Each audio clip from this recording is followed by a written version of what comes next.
Cahaya matahari pagi menembus celah atap seng yang sudah mulai berkarat. Warung empal gentong milik Haji Naryo berdiri di tepi jalan raya Cirebon, tepat di seberang pertigaan menuju pasar tradisional. Meja-meja kayu tua berjejer rapi, namun tak satu pun kursi yang terisi. Bau kuah empal yang harum semerbak bercampur aroma rempah-rempah menggoda hidung, tapi tak ada satu pun pelanggan yang datang sejak pagi. Haji Naryo, pria berusia 45 tahun, dengan perut agak buncit dan jenggot tipis di dagu, duduk termenung di kursi dekat tungku. Ia memandangi jam dinding yang berdetak lambat, seakan ikut menertawakan kesepiannya. Sudah jam 9 lewat, gumamnya. Biasanya jam segini paling enggak ada 2 atau 3 orang yang datang. Namun yang terdengar hanyalah suara kipas, angin tua yang menderit dan gelegak kuah dalam kuali besar. Warungnya benar-benar lengang, seperti tempat yang dilupakan orang. Dari kejauhan, suara tawa dan riuh kendaraan sesekali terdengar dari arah warung milik Ibu Leha, yang hanya berjarak 50 meter dari tempatnya.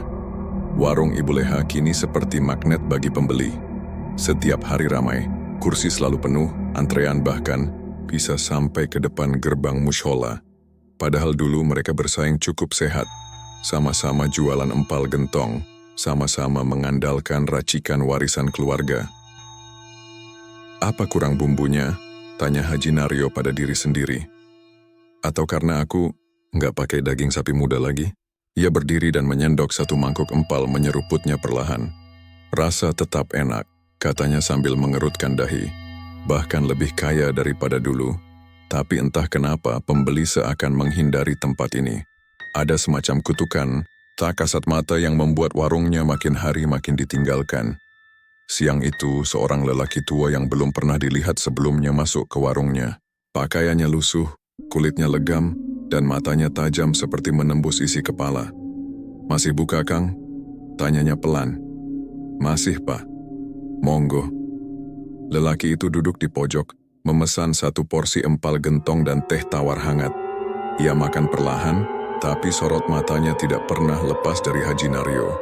Setelah selesai makan, ia mengeluarkan lembaran uang dan meletakkannya di meja. "Makanannya enak," ucapnya datar. "Tapi sayang, tempat ini kurang berkah." Haji Naryo menoleh dengan dahi berkerut. "Maksudnya, Pak?" Orang itu mencondongkan badan, lalu berkata pelan, "Rezeki itu bisa ditarik, kalau kau tahu caranya." "Caranya gimana?" Ia tersenyum samar. "Tapi jalan itu bukan untuk orang yang ragu. Ada harga yang harus dibayar." Perkataan itu membuat bulu kuduk Haji Naryo berdiri. Ia merasa antara penasaran dan takut. Tapi saat hendak bertanya lebih lanjut, lelaki itu sudah berjalan keluar, meninggalkan aroma dupa yang aneh di udara. Malamnya, Haji Naryo duduk di ruang tengah rumahnya, menatap foto keluarga yang tergantung di dinding. Di sana ada dirinya, istrinya, Bu Marni, anak sulungnya Dita yang sedang kuliah di Bandung, dan Riko, anak bungsunya yang baru masuk SMP. Ia menyentuh bingkai foto itu perlahan. "Apa aku harus mulai berpikir pakai cara lain?" Gumamnya. Ia teringat lagi pada warung Ibu Leha yang makin hari makin kaya. Bahkan sekarang sudah buka cabang di dekat terminal. Kalau terus begini, aku bisa bangkrut. Bisa kehilangan segalanya. Dan malam itu, untuk pertama kalinya, hati kecil Haji Naryo mulai tergoda. Benih gelap telah tumbuh dan ia bahkan belum menyadarinya bahwa hidupnya tak lama lagi akan berubah. Selamanya, Haji Naryo duduk termenung di emper warung yang kosong. Angin sore membawa debu tipis yang menempel di permukaan meja, tapi tak ada yang peduli. Tak ada pelanggan yang datang. Tak ada suara sendok yang bersentuhan dengan mangkuk. Hanya ada sepi yang menusuk seperti menertawakan hidupnya yang kian merosot. Sudah seminggu sejak pertemuannya dengan lelaki tua misterius itu. Kata-kata pria itu terus menggema di kepalanya. "Rezeki itu bisa ditarik, kalau kau tahu caranya." Awalnya, Haji Naryo berusaha menepis. Ia salat lebih rajin, bahkan puasa Senin Kamis demi menenangkan hati. Tapi warung tetap sepi. Uang di laci makin menipis, sementara kebutuhan rumah tangga tidak menunggu. Riko mulai menanyakan uang iuran sekolah. Dan Bu Marni, istrinya, mulai menunjukkan tatapan kecewa yang tajam, meskipun tidak pernah mengucap sepatah kata pun. Sampai pada akhirnya, malam Jumat itu, Haji Naryo memutuskan mencari tahu. Di warung kopi belakang Terminal Harjamukti, ia kembali bertemu dengan lelaki tua. Itu, seolah sudah menunggunya. Pria tersebut langsung berkata, "Sudah siap?" Haji Naryo ragu. "Apa betul ini?"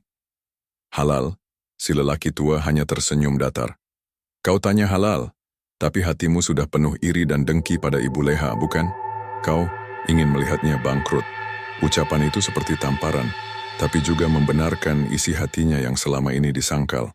Ya, ia memang ingin warung Ibu Leha hancur. Ia ingin semua pembeli berbalik ke warungnya, ingin warung itu kembali ramai seperti dulu. Bahkan lebih. "Harus kemana?" tanya Haji Naryo akhirnya. Pria tua itu menuliskan sesuatu di selembar kertas kusut. "Datangi tempat ini.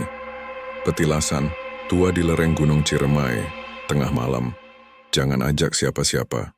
Tanpa banyak tanya lagi, Haji Naryo menyelipkan kertas itu ke saku baju dan pulang diam-diam. Malam itu ia tak bisa tidur. Pandangannya kosong menatap langit-langit kamar. Riko tidur pulas di sebelahnya. Bu Marni menghadap tembok membelakangi suaminya. Dan pada pukul 2 dini hari, Haji Naryo diam-diam keluar rumah. Perjalanan ke petilasan itu tidak mudah. Jalannya sempit, menanjak dan dipenuhi kabut tipis. Motor tuanya menderu tertatih seperti menolak naik. Di kanan kiri hanya hutan pinus dan semak belukar.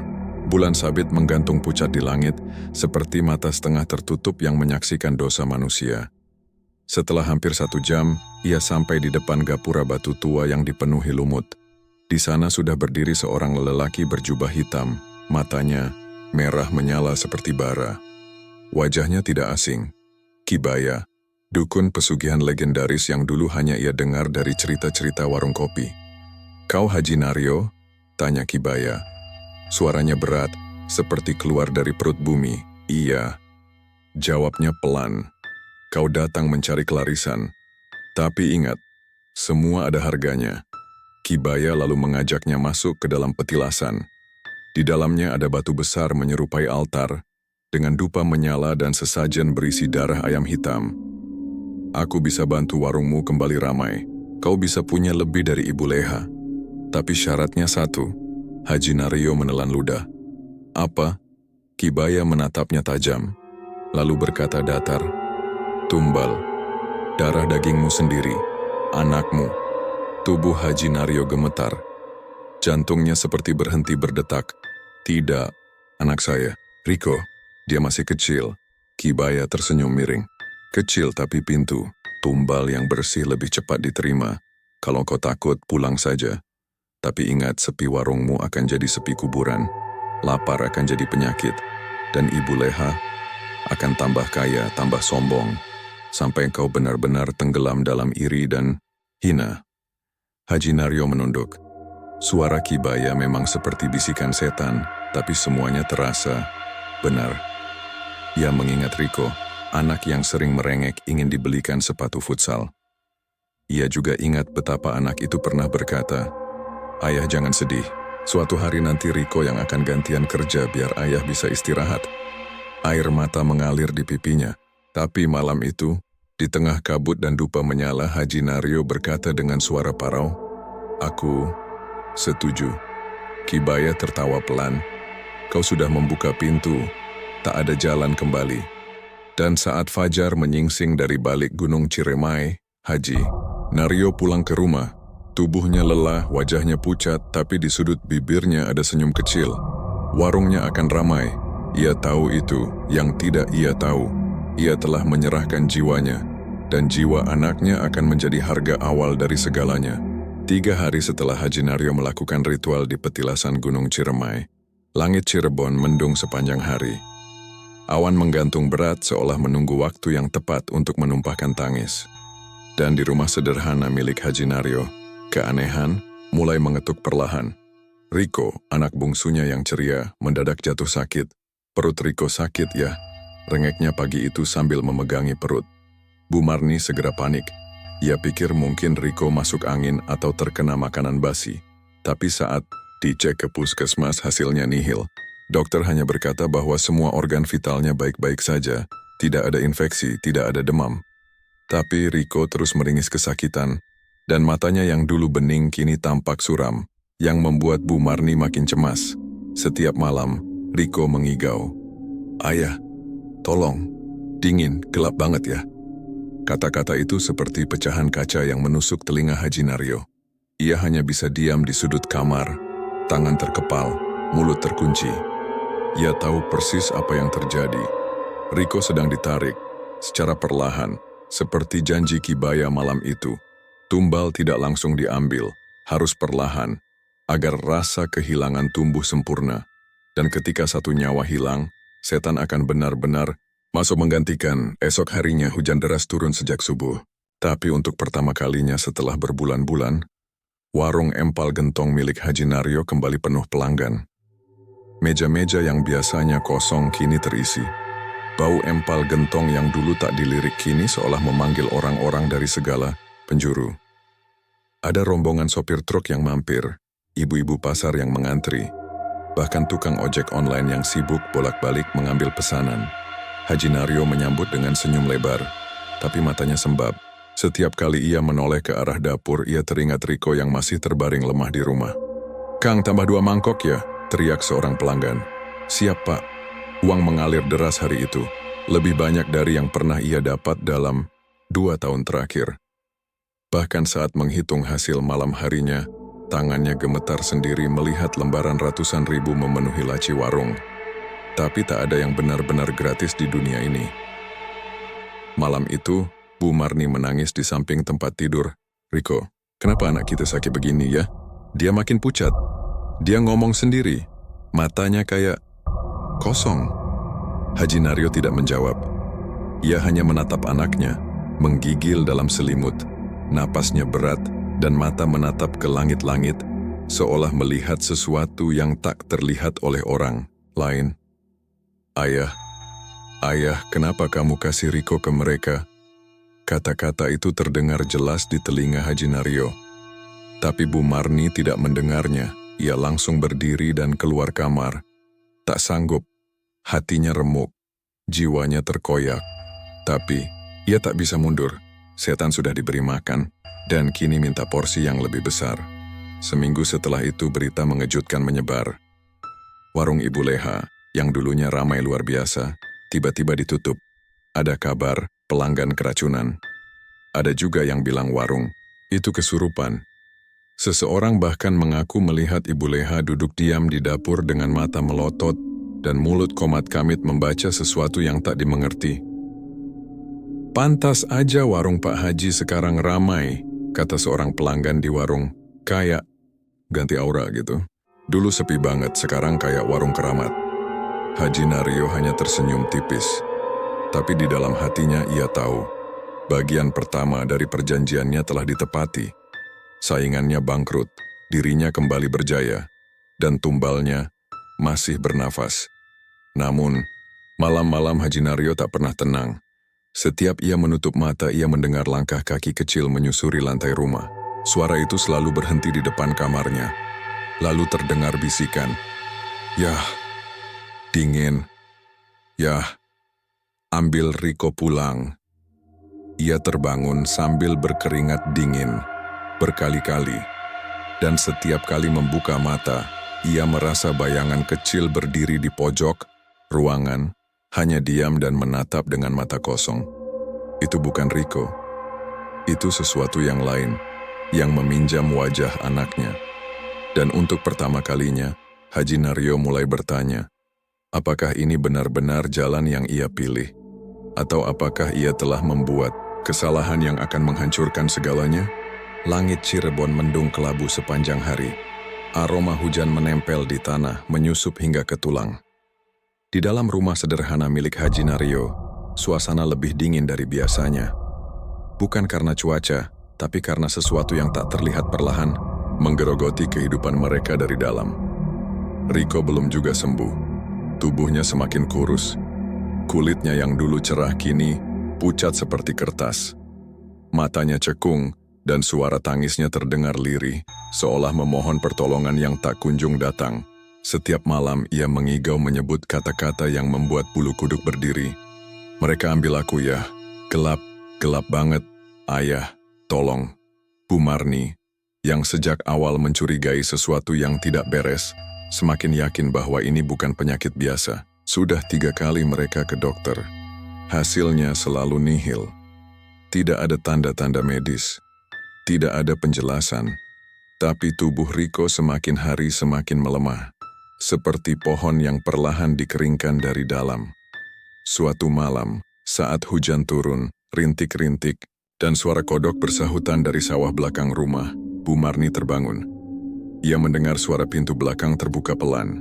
Ia bangkit berjalan perlahan ke arah dapur, dan melihat suaminya, Haji Naryo, sedang duduk di lantai dapur dalam gelap, di depan sebuah mangkuk berisi darah ayam dan bunga 7 rupa. Bu Marni menahan napas. Jantungnya berdegup kencang. Pemandangan itu terasa asing, menyeramkan. Ia hanya berdiri diam di balik pintu, menyaksikan suaminya komat kamit dengan bahasa yang tak dikenalnya.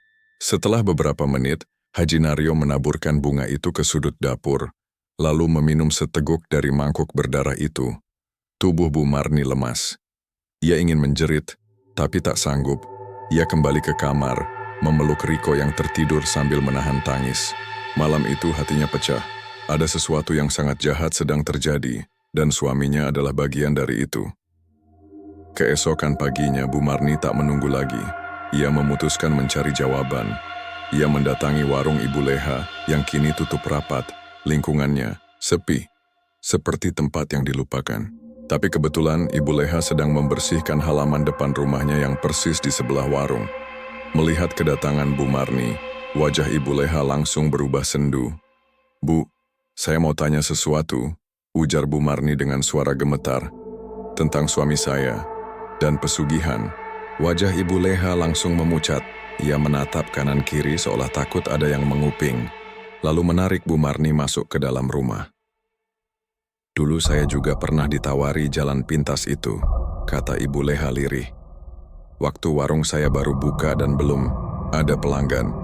Tapi saya tolak, karena saya tahu sekali masuk nggak bisa keluar."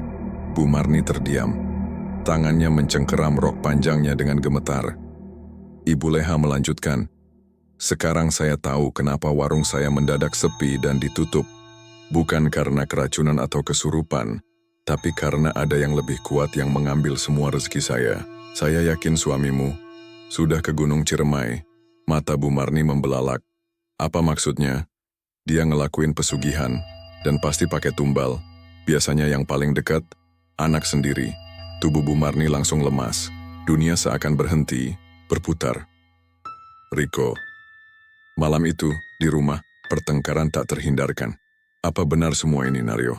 teriak Bu Marni dengan air mata membanjiri pipi. "Kamu tumbalkan Riko, anak kita sendiri?" Haji Naryo hanya terdiam. Wajahnya murung, tubuhnya membungkuk. Tidak menjawab, tidak menyangkal. "Ya Allah, Naryo." Bu Marni memukul dadanya sendiri. "Kenapa kamu tegah?" Aku cuma mau warung ini nggak bangkrut, Marni," jawab Haji Naryo pelan. "Aku nggak mau kamu dan anak-anak kelaparan. Aku cuma mau bantu." "Dengan menyerahkan nyawa anakmu sendiri?" Teriakan itu menggema di seluruh rumah. Haji Naryo meneteskan air mata. Tapi semuanya sudah terlambat. "Aku akan ambil Riko dan pergi," kata Bu Marni dengan suara parau. "Aku nggak bisa hidup sama orang yang menukar anaknya dengan setan." Dan malam itu, Bu Marni benar-benar pergi. Dengan Riko yang lemah di pelukannya, ia naik mobil tetangga menuju rumah kakaknya di Majalengka, meninggalkan rumah yang dulu hangat, yang kini hanya jadi sarang dosa. Haji Naryo duduk sendirian di depan rumah. Pandangannya kosong menatap hujan yang turun deras. Di dalam, lilin hitam masih menyala di altar kecil yang ia sembunyikan di gudang. Ia sudah kehilangan istri. Ia sudah kehilangan anak. Tapi anehnya, warung tetap ramai. Dan suara tawa pelanggan di siang hari hanya jadi gema pahit di malam-malamnya yang sepi, saat suara langkah kaki kecil masih terus terdengar dari dapur, menyusul, dengan bisikan yang semakin jelas, "Kan ayah, Aku kedinginan. Kenapa ayah nggak selimutin aku di dalam tanah itu? Sejak kepergian Bu Marni dan Riko, rumah Haji Naryo tak pernah lagi benar-benar hidup. Meski warungnya makin ramai, bahkan sampai malam pun pelanggan masih berdatangan. Suasana di dalam rumah seperti liang kubur, gelap, dingin, dan penuh bisikan, tak kasat mata. Setiap malam suara-suara aneh terdengar, kadang seperti langkah kaki kecil menyusuri lorong, kadang seperti suara anak-anak yang tertawa pelan-pelan sekali, sampai rasanya merayap ke balik kulit. Dan tiap kali Haji Naryo menutup mata, mimpi buruk datang. Ia selalu bermimpi berada di sebuah ladang kosong, tanahnya merah dan basah seperti darah. Di sana berdiri sesosok anak kecil yang memunggunginya. Diam, tak bergerak, tapi tubuhnya menggigil dan kedinginan. Setiap kali ia mendekat, suara anak itu terdengar lirih. "Ayah, aku belum tidur. Kenapa ayah tinggalin aku di lubang itu?" Haji Naryo selalu terbangun dengan napas terengah-engah dan tubuh basah oleh keringat. Tapi malam-malam berikutnya, mimpi itu selalu kembali. Sosok anak kecil itu semakin dekat, dan tanah merah di sekeliling mereka makin dalam, seperti kuburan yang belum tertutup sempurna. Meski batinnya digerogoti, warung empal gentong Haji Naryo makin menggila. Dalam sebulan terakhir, penghasilan melompat drastis. Ia bahkan mampu membeli mobil pickup untuk antar pesanan. Pelanggan datang dari luar kota.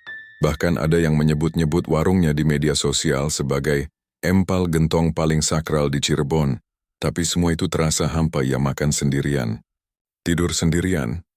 Dan tak ada suara Riko yang dulu suka menyanyi kecil sambil bermain mobil-mobilan di teras warung. Sampai akhirnya, kejadian aneh pertama terjadi di warung.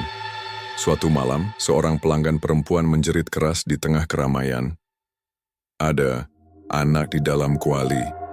Semua langsung panik, orang-orang berdiri menoleh ke arah dapur, tapi saat diperiksa, hanya ada empal gentong seperti biasa, mendidih dengan aroma daging dan rempah. Tak ada anak, tak ada yang aneh, tapi perempuan itu terus menangis dan berkata bahwa ia melihat sosok anak kecil duduk di dalam kuali. Matanya hitam pekat dan tubuhnya gosong seperti habis terbakar. Pelanggan mulai membicarakannya. Ada yang percaya, ada yang anggap itu hanya halusinasi.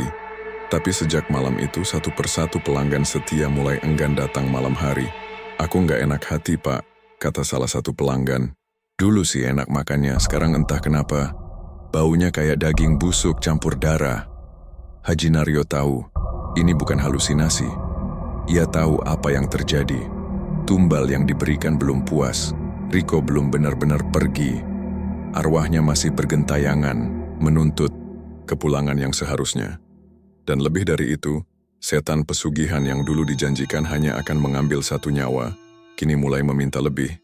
Dan memang betul, pada malam Jumat Kliwon berikutnya, Kibaya muncul lagi, tak melalui pertemuan, tak lewat mimpi, melainkan berdiri langsung di belakang warung dalam bayangan gelap pohon mangga saat Haji Naryo sedang membuang air rebusan.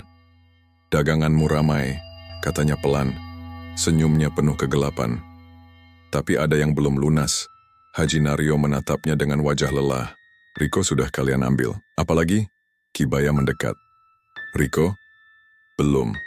Kau terlalu banyak berharap. Tumbal tidak cukup satu. Rezekimu sekarang sebesar 3 orang. Kau harus bayar sesuai." Tubuh Haji Naryo bergetar. Tidak. Itu bukan perjanjian awal." Kibaya mencibir. "Kau pikir perjanjian dengan iblis pakai surat materai? Rezeki bertambah, harga juga bertambah." "Tidak, aku tidak mau lagi," teriaknya. Tapi Kibaya hanya tertawa kecil dan menghilang ke dalam kegelapan, seperti kabut yang terserap tanah. Sejak malam itu, rumah Haji Naryo tak hanya dipenuhi bisikan. Kini, ada suara pintu dibanting, piring berjatuhan sendiri, dan jeritan anak kecil dari arah loteng. Puncaknya terjadi 3 hari kemudian, saat salah satu karyawannya ditemukan pingsan di dapur. Mulutnya berbusa dan ia hanya bisa mengucapkan satu kalimat berulang-ulang saat sadar. "Ada yang melototin saya dari kuali, Pak. Dia bilang aku temannya Riko." Haji Naryo tak sanggup lagi. Ia menangis sendirian malam itu di dalam musala kecil rumahnya. Sujudnya lama, tapi heningnya tidak membawa damai. karena dari arah belakang terdengar suara kecil memanggil, "Ayah, ayah mau tumbalin siapa lagi? Bunda, kakak, atau ayah sendiri?" Tangisan Haji Naryo meledak. Ia memukul-mukul lantai, mencakar dadanya sendiri. "Ya Allah, aku salah. Aku salah besar. Ambil aku saja. Jangan anak-anakku." Tapi tidak ada jawaban. Karena di dunia pesugihan, tidak ada jalan pulang. Yang ada hanya hitung-hitungan yang semakin kejam. Semakin besar yang kau dapat, semakin dalam lubang yang harus kau gali. Dan kini lubang itu sudah menunggu korban berikutnya. Haji Naryo tak pernah benar-benar tidur lagi sejak malam itu. Mata tuanya membengkak. Lingkar hitam menghiasi wajahnya yang kini lebih tua dari usianya. Tubuhnya kurus, langkahnya limbung, dan senyumnya hilang sepenuhnya. Warung empal gentong masih buka, tapi tidak seperti dulu. Pelanggan mulai menjauh. Bahkan beberapa karyawan mengundurkan diri. Diam-diam membawa pulang cerita-cerita horor dari dapur belakang. Ada yang mengaku melihat tangan kecil keluar dari kuali. Ada yang mendengar suara tawa anak-anak dari dalam kulkas. Dan ada pula yang tak mau bicara sama sekali setelah melihat sesuatu duduk di kursi pelanggan, diam menatap mereka makan, tanpa kepala. Haji Naryo tahu, ia kehabisan waktu, dan malam itu, ia pergi, meninggalkan rumah dan warungnya yang dingin seperti kuburan. Tujuannya hanya satu, mencari orang yang bisa menghentikan semua ini, mencari seseorang yang bisa melawan kekuatan Kibaya. Seseorang pernah membisikkan nama Mbah Mijan, seorang tua sakti dari perbatasan Cirebon Kuningan. Hidup di tengah kebun, jati katanya ia bukan dukun tapi penjaga batas. Orang yang pernah bersinggungan langsung dengan dunia hitam, lalu memilih menarik diri dan menutup semua pintu. Tapi jika ada yang pantas dimintai pertolongan, hanya dia. Perjalanan ke tempat Mbah Mijan tidak mudah. Haji Naryo harus berjalan kaki menembus hutan kecil di kaki Gunung Ciremai, menyusuri jalan setapak yang hanya diketahui warga sekitar. Malam, mulai turun saat ia sampai di depan sebuah gubuk tua, dikelilingi pohon jati tinggi menjulang. Gubuk itu tak berpintu, hanya tirai kain putih yang robek-robek menggantung sebagai pembatas. Suasana mencekam, tapi Haji Naryo tak mundur. Ia melangkah masuk, dan di dalam duduk seorang pria tua, kurus, berjenggot putih, matanya tajam, meski tertutup sebagian keriput. Ia seperti sudah menunggu.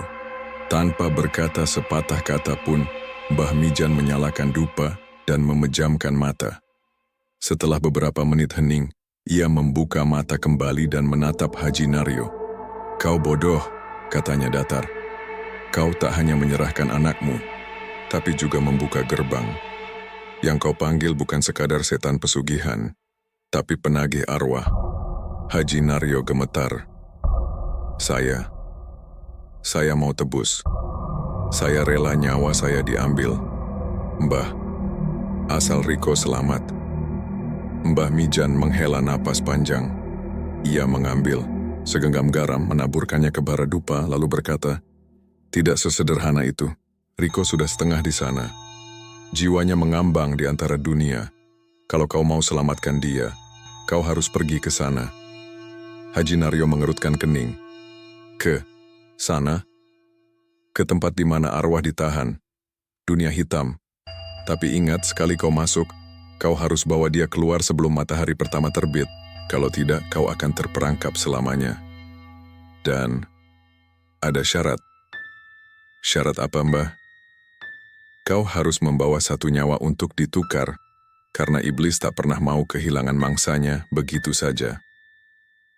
Malam itu juga, Mbah Mijan mulai ritualnya. Ia membuat lingkaran dari darah ayam hitam, garam, dan bunga kantil. Haji Naryo duduk di tengah, dengan sehelai kain kafan membungkus tubuhnya. Dupa dibakar, mantra dibaca, dan dunia mulai bergeser. Dalam beberapa detik semuanya gelap. Bukan seperti gelap malam biasa, tapi gelap yang dalam. Hening, tak ada suara, tak ada napas, tak ada arah. Seperti berada di dasar sumur tak berujung. Lalu dari jauh, terdengar suara langkah kaki kecil. Cepat, panik. "Riko?" panggil Haji Naryo. Tak ada jawaban, tapi langkah itu semakin dekat. Dan tiba-tiba cahaya merah menyala di kejauhan. Di sana berdiri sosok anak kecil dengan tubuh setengah hangus, matanya kosong, kulitnya terbakar. Tapi saat ia menoleh, Haji Naryo mengenali wajah itu. "Riko, anakku." Tapi anak itu tidak langsung menghampiri. Di belakangnya, berdiri sosok tinggi besar, hitam legam, dengan tanduk besar dan tubuh berbalut kain sobek-sobek. Matanya menyala merah, dan di tangannya tergenggam rantai hitam yang mengikat kaki Riko. "Kau mau ambil dia kembali?" Suara iblis itu menggelegar, "Berikan nyawa pengganti, atau dia tetap milikku." Haji Naryo terdiam, tubuhnya gemetar. Ia belum membawa siapapun, tapi tiba-tiba ia ingat sesuatu. Tangannya merogoh saku kemeja, mengeluarkan sesuatu yang ia bawa sejak tadi. Foto dirinya dan istrinya di masa muda, dan sehelai rambut Bu Marni yang ia simpan diam-diam dari sisir di rumah. Ia menangis, ambil aku saja. Biarkan Riko pergi, jangan ambil siapapun lagi." Iblis itu tertawa. Bukan begitu caranya. Dan tepat saat cahaya mulai meredup dan rantai di kaki Riko mengencang, terdengar dentuman keras, suara gong besar dari dunia nyata, dan tiba-tiba lingkaran terang muncul di bawah kaki Haji Naryo. Riko terlempar ke arahnya, dan iblis itu mengaum marah sebelum terhisap kembali ke dalam kabut hitam. Gelap, semuanya gelap. Saat Haji Naryo membuka mata, ia sudah di rumah Mbah Mijan. Tubuhnya lemas. Darah menetes dari hidungnya. Tapi di sebelahnya, Riko terbaring, napasnya tenang, wajahnya damai. Warna kulitnya kembali normal. Dan untuk pertama kalinya dalam berbulan-bulan, ia tersenyum dalam tidur. Mbah Mijan menatap Haji Naryo dengan tatapan tajam. "Kau berhasil, tapi belum lunas. Kau belum bayar tumbal. Iblis itu akan datang. Lagi, kau pikir kau bisa menipu mereka?" Haji Naryo hanya menunduk. Ia tahu, ini belum akhir. Ini hanya jeda. Sebelum badai yang lebih besar datang mengetuk pintu. Pagi itu kampung Pagedangan terasa lebih sunyi dari biasanya. Embun masih menempel di dedaunan, tapi angin yang berhembus membawa aroma tak biasa. Bau anyir, seperti darah yang lama tertimbun. Ayam jantan berkokok terlambat, dan kucing-kucing peliharaan mendadak tak terlihat. Seolah alam tahu ada sesuatu yang janggal sedang mendekat. Di warung empal gentong Haji Naryo, pintu masih tertutup rapat. Sudah hampir 2 minggu ia tak buka usaha. Sejak malam penyelamatan Riko bersama Mbah Mijan, tubuhnya terus melemah. Ia sering batuk darah, dan telinganya berdenging hebat setiap mendengar azan. Tidurnya tak pernah nyenyak. Meski Riko kini kembali dan tampak normal, Haji Naryo tahu semuanya belum selesai. Bu Marni, yang dulu sempat pergi karena menemukan fakta mengerikan soal pesugihan, kini diam-diam kembali. Ia tidak bicara banyak, hanya datang untuk melihat anaknya. Matanya bengkak, wajahnya sayu. Tapi ada keteguhan dalam sorotnya. Mereka sepakat, semua ini harus dihentikan, biarpun taruhannya nyawa. 3 hari kemudian kejadian pertama menimpa tetangga sebelah warung Pak Udin. Istrinya berteriak histeris dini hari, mengatakan bahwa suaminya menghilang dari kamar. Setelah dicari warga, mereka menemukannya duduk di tengah sawah, telanjang dada menatap kosong ke arah barat, mulutnya terus menggumam. 1 belum cukup, 2 belum cukup. Saat dibawa pulang, matanya berdarah dan dari punggungnya ada bekas cakaran seperti kuku besar binatang buas. Pak Udin pingsan, dan sejak itu ia tak pernah bangun lagi. Warga mulai gelisah. Rumor menyebar cepat. Itu kutukan. Ada pesugihan di kampung ini. Haji Naryo. Warungnya dari dulu terlalu cepat sukses. Dan ketika anak kecil pertama dari RT sebelah, namanya Rani usia 7 tahun, menghilang sepulang mengaji dan ditemukan hanya sepasang sendalnya di depan warung Haji Naryo yang terkunci rapat, kemarahan warga tak bisa dibendung lagi. Malam itu, warga datang, membawa obor. Puluhan orang mengepung rumah Haji Naryo. "Keluar Haji, jelaskan ini semua. Kau bawa apa ke kampung ini, ha? Dulu warungmu sepi, sekarang malah bawa celaka." Bu Marni yang turun menemui mereka. Tubuhnya menggigil, tapi suaranya tegas. "Kami tahu ini akibat perbuatan masa lalu kami. tapi kami sedang mencoba memperbaikinya. Warga tidak puas. Beberapa pemuda mendobrak pintu warung, menerobos masuk. Tapi apa yang mereka temukan di dalam langsung membuat semuanya terdiam. Di dapur belakang, tepat di bawah tungku besar tempat empal gentong biasanya dimasak, ada bekas lingkaran hitam gosong seperti sisa pembakaran. Dan dari bawah lantai, samar-samar, terdengar suara tangisan anak-anak. Pelan menyayat menggema seperti gema neraka.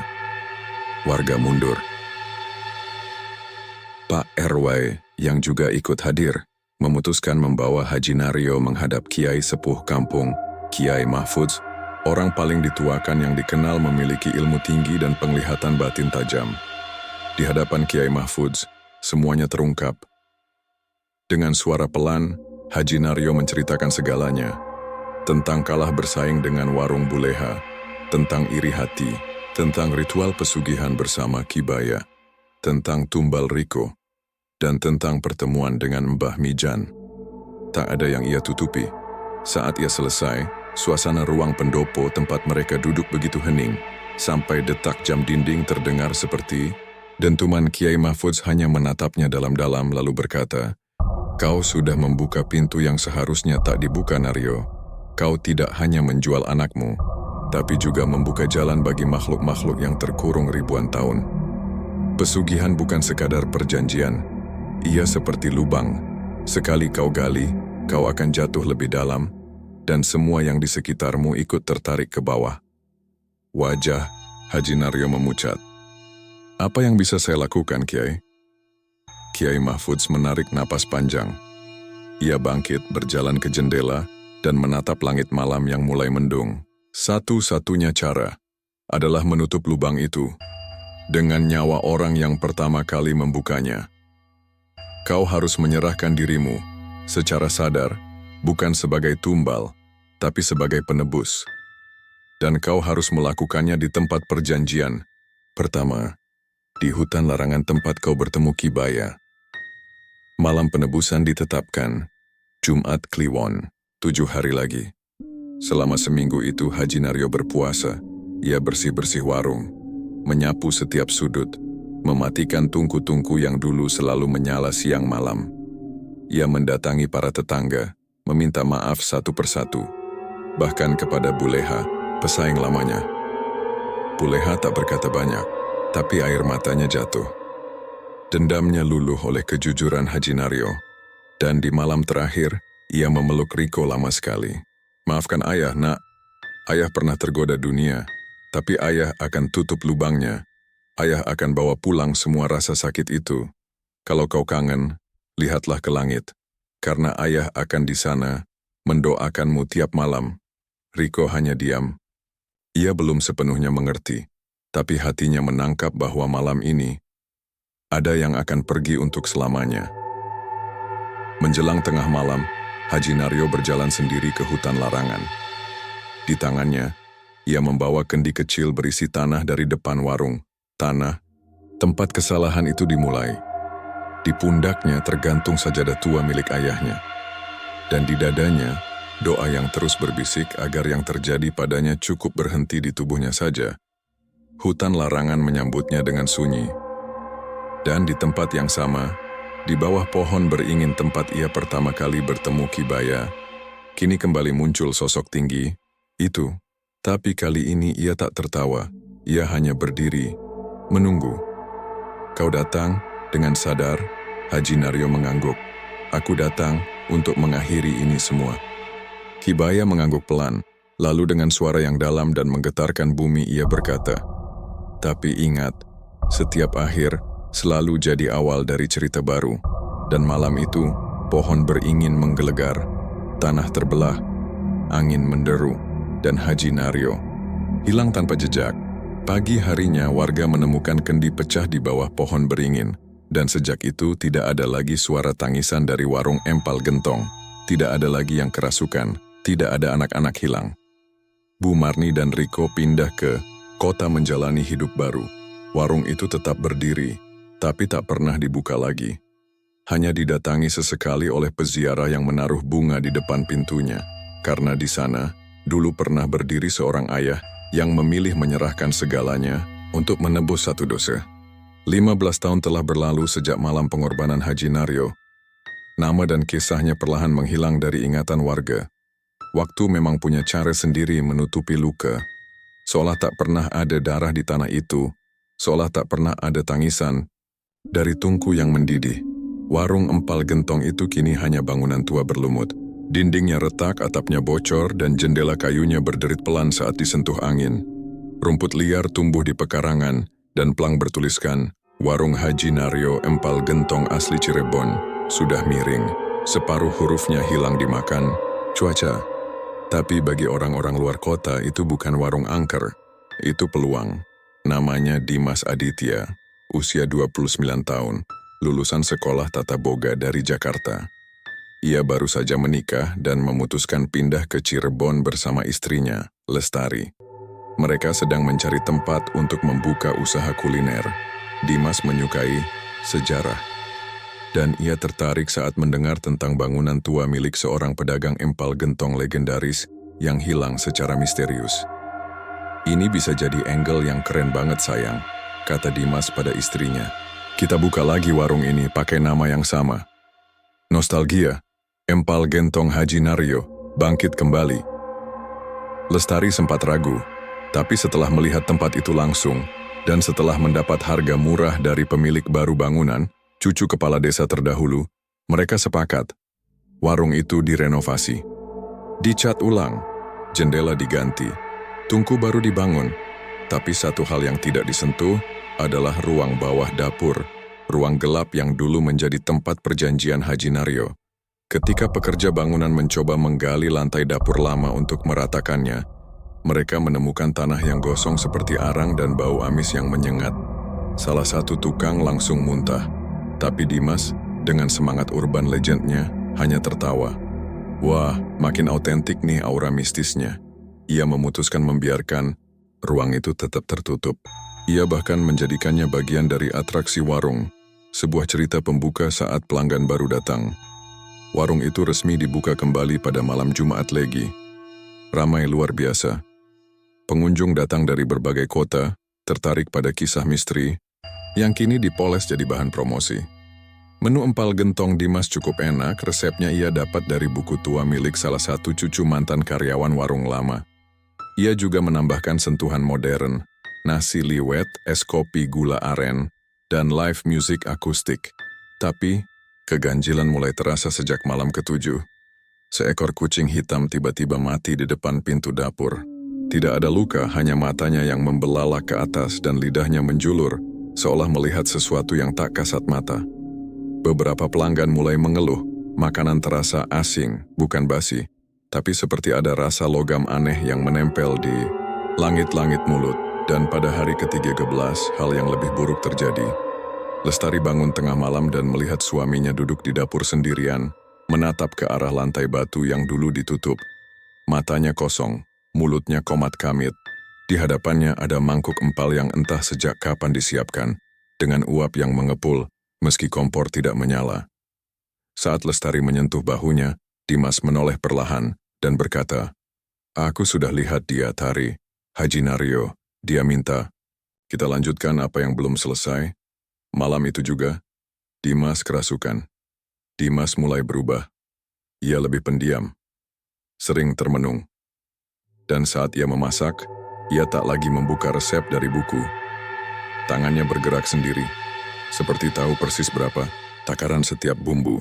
Ia mulai bicara sendiri di dapur, tertawa sendiri dan menolak Lestari masuk ke ruang masak. Dan entah bagaimana rasa empal gentong itu menjadi lebih nikmat, terlalu nikmat. Orang-orang datang lagi, lebih ramai dari sebelumnya. Warung itu viral. Masuk YouTube, TikTok, bahkan diliput acara kuliner nasional. Orang mengantre sampai keluar gang. Mereka bilang rasanya seperti dimasakan oleh nenek mereka di surga. Tapi tak ada yang tahu surga yang mana. Pada malam ke-40, Lestari menemukan sesuatu. Ia memberanikan diri masuk ke dapur saat Dimas pergi membeli bahan. Di sudut ruang yang paling gelap, ia melihat ada mangkuk-mangkuk kecil yang tak pernah digunakan di warung. Dan saat ia mendekat, darahnya langsung membeku. Di dasar mangkuk itu ada potongan kuku, rambut, dan seutas benang merah. Dan di dinding tertulis dengan arang, "Tumbal diterima, warung kembali hidup." Lestari muntah seketika. Ia berlari keluar, berniat melaporkan semua ini. Tapi saat membuka pintu, ia melihat seorang pria tua berdiri di ambang. Tubuhnya kurus, matanya redup. "Namaku Riko," katanya. "Aku anak Haji Naryo, dan aku datang karena kutukan itu belum selesai." Hujan turun deras malam itu. Petir menyambar tanpa jeda seakan langit sedang marah pada bumi.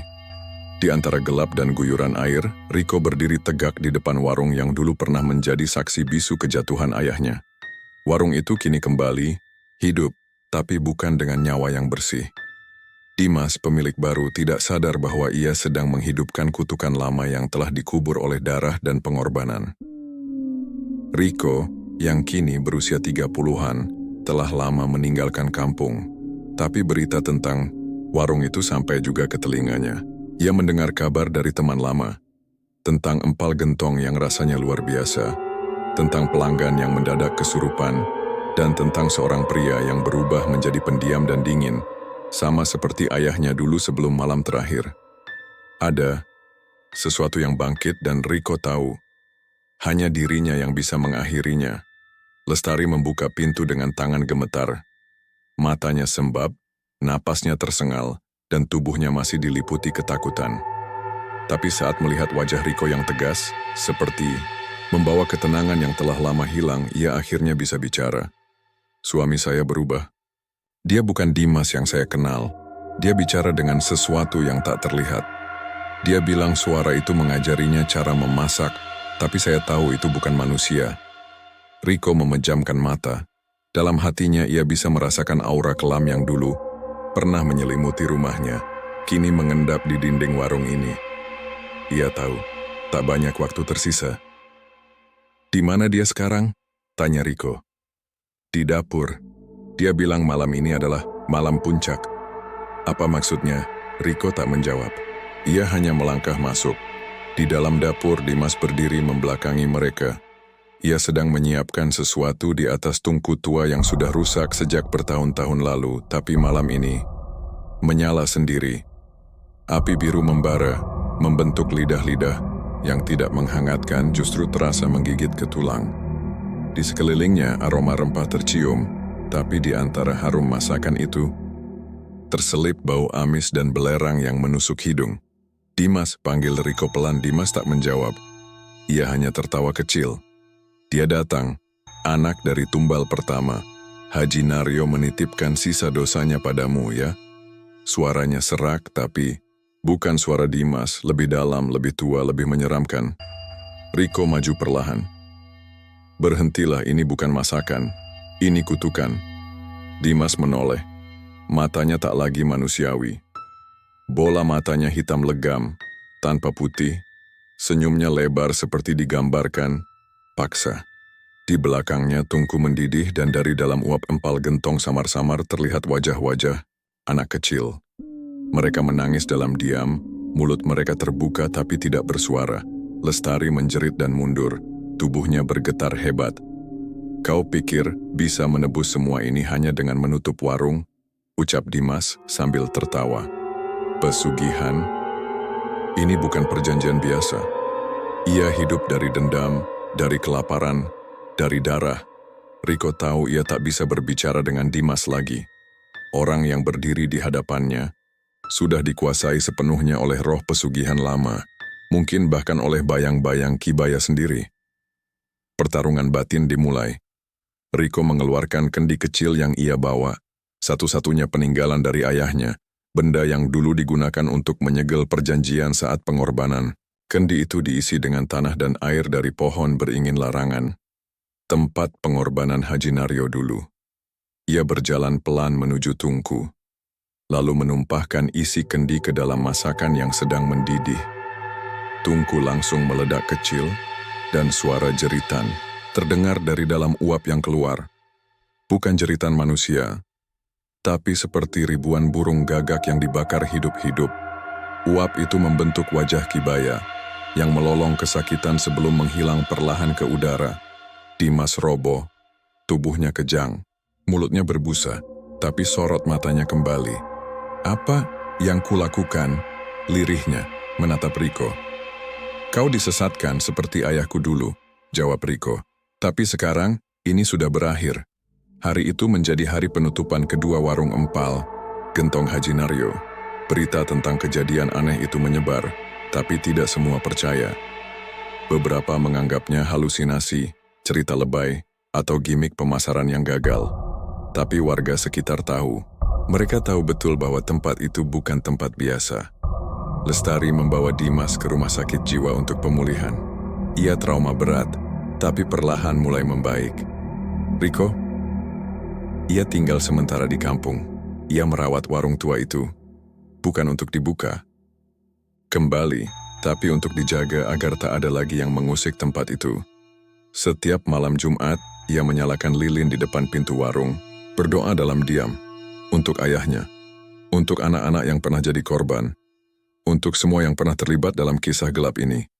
Dan saat malam sangat sunyi, kadang terdengar suara dari dalam warung. Bukan jeritan, bukan tangisan, tapi suara pelan seperti doa. "Maafkan aku." Dan Riko tahu itu suara ayahnya. Masih menyesali, masih menjaga, bahkan dari balik dunia yang berbeda.